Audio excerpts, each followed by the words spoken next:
السلام علیکم. خبر میډیا چینل کې دلته هرکلی ویو. یحیی ماشوم کوی ته څنګه غورځېدلی و، د یحیی ماشوم د کوی د غورځېدو مکمل حقیقت درکوم. او آیا یحیی ماشوم د کوی نه روچت شوی دی؟ نه دوستانو، یحیی ماشوم تر اوسه پورې د کوی نه دی روچت شوی. کوی 15 ګزه دی، په هغه کوی باندې ډېر تیزۍ سره کار شروع دی.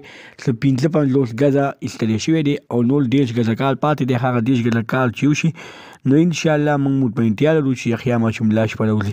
پوره معلومات درکوم چې یحیی ماشوم په هغه کوی کې څنګه غورځېدو، یحیی ماشوم چا لیکلو چې کوی ته غورځېدو. پوره معلومات درکوم. زموږ دا ویډیو خامخا وګورئ چې پوره معلوماتو نه ځان خبر کړئ.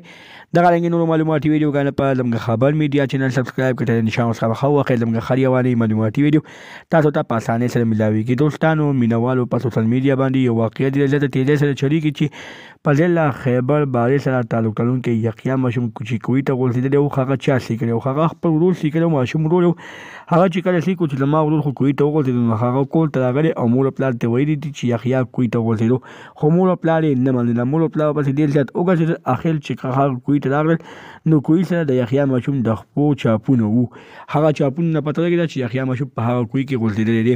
مور او پلار یې ورپسې ډېر زیات کوشش وکړو خو یحیی ماشوم راونوتو. بیا ضمیر خان ضمیر یعنې چې کوم د پښتو ژبې شاعر دی، هغه په کوی باندې کار شروع کړو. په هغه کوی کې 55 ګزه کار وشو، 10 ګزه کار پاتې دی. هغه 10 ګزه کار مکملولو نه پس به انشاءالله موږ مطمئنتیا لرو چې یحیی ماشوم به د هغه کوی نه راپخه شي. دغه رنګې نورو معلوماتي ویډیوګانو لپاره زموږ خبر میډیا چینل سبسکرایب کړئ. نشان ورڅخه خامخا وخی زموږ هر یوانې معلوماتي ویډیو تاسو ته په اسانۍ سره ملاویږي. والسلام.